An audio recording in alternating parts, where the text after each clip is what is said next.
toujours plus de choix en matelas, lits et oreillers à tous les prix. Profitez de conseils avisés pour passer de très bonnes nuits. Surfez sur litriconfortmalmedy.be. Les meilleurs prix pour vos noms de domaine, c'est chez Infomaniac. Avec une adresse mail et une page web incluse. Gérez vos domaines chez Infomaniac.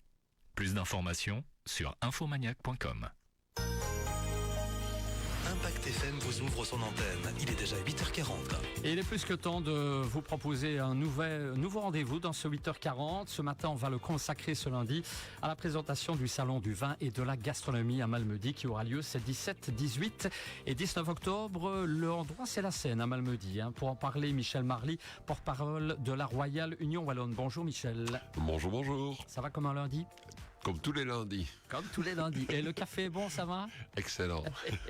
Alors, Michel, c'est un rendez-vous de tradition. Je vais montrer l'affiche, tant que j'y pense. Sur la page Facebook, on voit l'affiche du Salon du vin et de la gastronomie. Vous montrez le guide du visiteur. Voilà, je change la caméra, le guide du visiteur. Alors, Michel, un petit mot de la dernière édition. Ça s'est super bien passé l'année passée ? Oui, comme chaque année, on est en progression constante. Donc, chaque année, ce n'est que meilleur, de surprise en surprise. Voilà. On rappelle l'objectif en un mot du salon. Alors l'objectif, c'est d'abord d'un point de vue de la société organisatrice, d'avoir des moyens de faire vivre la société pendant l'année. Donc la Royale Union Wallonne, ça lui permet d'avoir les rentrées suffisantes pour toutes les activités.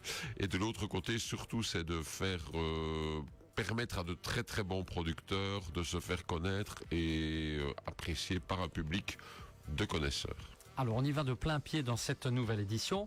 Combien de stands cette année ? Combien de vignerons ? Dites-nous tout, Michel. On est à peu près au même nombre que l'an dernier. Je crois qu'on est à 72 vignerons et 25 stands de bouche. Donc voilà, plus une ou deux bricoles sur le côté. Donc on arrive à 100 comme l'an dernier. Mais on ne cherche pas à en avoir plus. On est arrivé au maximum de la capacité. Pour la logistique.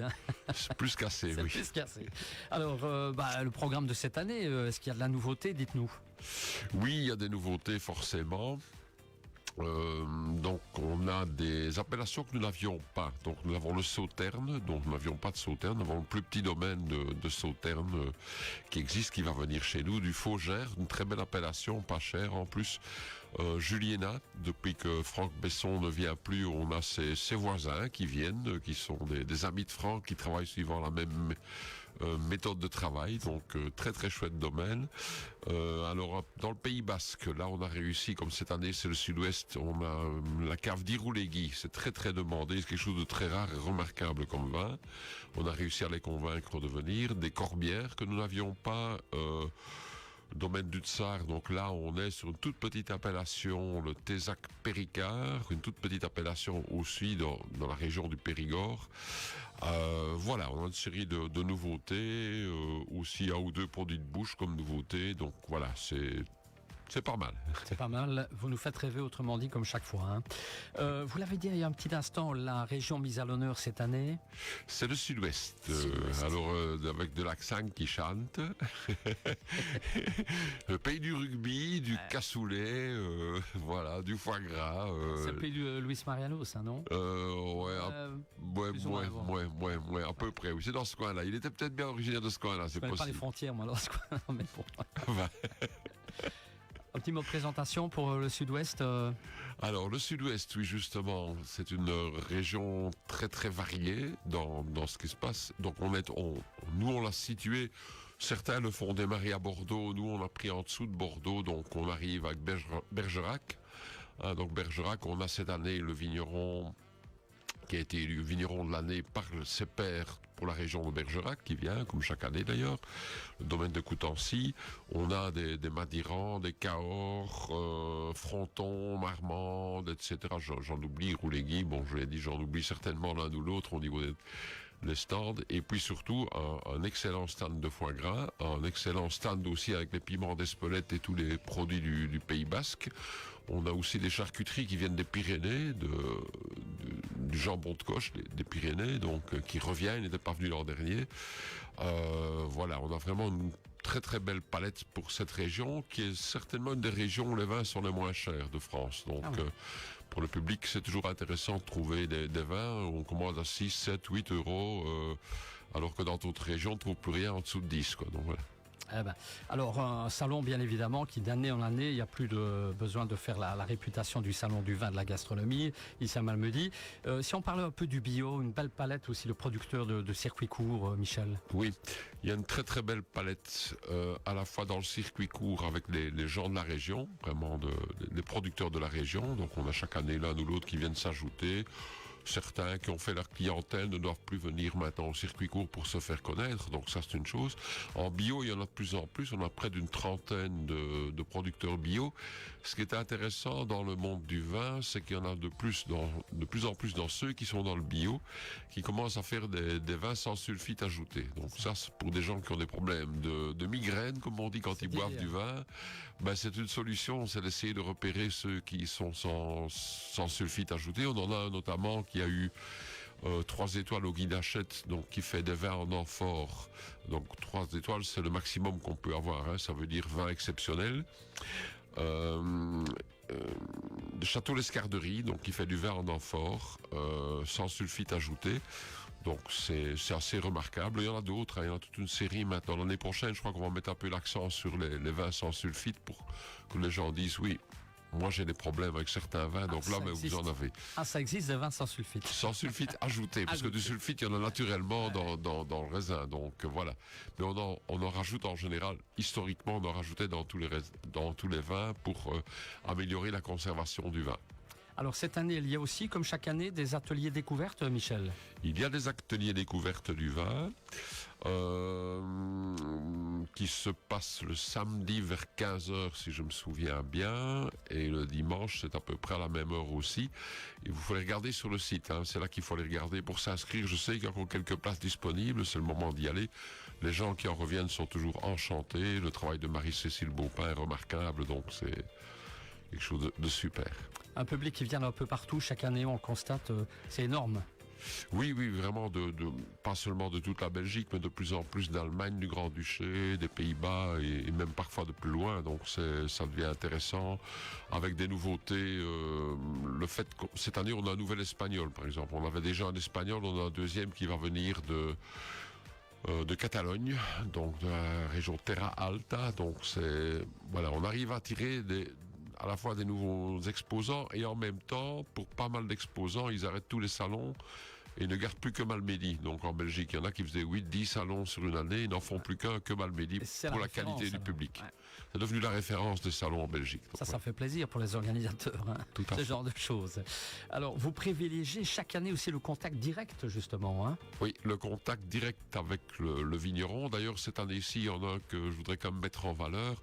On a pour la première fois depuis les 29 ans du salon, un vigneron qui a été élu vigneron de l'année par le Guide Hachette. Donc ça, c'est vraiment la consécration suprême. Christian Eblin, de Domaine Eblin-Fuchs, avec son épouse Laurence et ses 2 fils sur le domaine. Donc ils ont été élus vignerons de l'année. Ils sont presque chaque année coup de cœur avec leur Riesling ou d'autres vins, des Pinot Gris, les Gewürz, etc. Au Guide Hachette. Donc c'est des gens qui sont d'une continuité remarquable, qui travaille en biodynamie depuis longtemps. C'est d'ailleurs le tout premier producteur bio qui est venu au salon à Malmedy en 2012. C'était le tout premier. C'est la 29e édition déjà, cette année. À Malmedy, c'est 29e et demi. Tout se fait avec un demi, évidemment. Hein, il y a eu 2020 dans l'histoire. Donc oui, évidemment. Ouais. En tout cas, édition anniversaire l'année prochaine. Ça va être une belle. On va te préparer des belles choses pour l'année prochaine. Alors, vous l'aviez en main, je pense tout à l'heure, le fameux guide du visiteur. Un mot là-dessus, sur ce guide du visiteur. Tout à fait. Bon, voilà, le guide du visiteur, c'est un petit guide que nous distribuons gratuitement à l'entrée, qui reprend dedans toutes les descriptions des domaines, les vins, les millésimes, les prix de vente, etc. Même pour les produits de bouche, c'est pareil. Il y a un descriptif avec C'est un travail colossal parce que ça fait plus de 120 pages. Il faut collationner toutes les informations. Donc ça prend un temps important de relecture aussi, de vérifier ce qu'on a oublié, les erreurs éventuelles qui seraient glissées. Et alors ce guide, ce qui est intéressant, c'est qu'il est en ligne maintenant sur notre site et qu'on peut le télécharger. C'est vraiment utile pour un salon de cette importance-là, de commencer à regarder avant de venir. Tiens, qu'est-ce que je peux visiter? Qu'est-ce qui m'intéresse? Ah oui, il y a ça. je vais mettre une croix à côté de ce stand-là pour aller faire un tour. Donc, voilà, c'est plus facile pour se diriger autrement dit. Hein. Ça c'est aide vraiment beaucoup. la Bible. Hein. Ça aide beaucoup, c'est la Bible. Enfin, alors, on pourra se restaurer tout au long du week-end, hein, du Salon du Vin, bien entendu, hein, sans problème. oui, tout à fait. Donc nous avons d'abord, il y a certains exposants qui préparent des assiettes. On a un producteur de charcuterie du Frioul italien. C'est cartonne chaque année parce qu'il fait des assiettes de charcuterie, fromage à déguster sur place. Il y a des huîtres qu'on peut manger sur place. On peut se faire une assiette d'huîtres avec un verre de vin. Et alors c'est pas le restaurant, on va appeler ça la cafétéria du hall des foires que nous organisons, avec des menus. Donc on sait avoir du civet de biche, on sait avoir des boulets frites, des vols au vent, des pâtes, etc. Tout ça pour le public. D'ailleurs, ce restaurant qui fait 250 places, il est pratiquement full tout le temps. Donc c'est que ça marche. Ça marche bien. Juste avant d'en arriver à la conclusion, Michel, est-ce qu'on n'a rien oublié au niveau du programme et une petite chose ou l'autre? Peut-être simplement dire les heures. Donc rappeler que le vendredi, on ouvre déjà à 14h. Le fameux repas aussi le vendredi. Hein. Il y a le repas des exposants vendredi soir. Mais surtout le vendredi à 14h, pour les vrais amateurs de vin, il y en a beaucoup qui viennent le vendredi parce que d'abord il y a moins de monde en début c'est plus cool. quand les gens travaillent encore, certains travaillent encore en tout cas. Et puis voilà.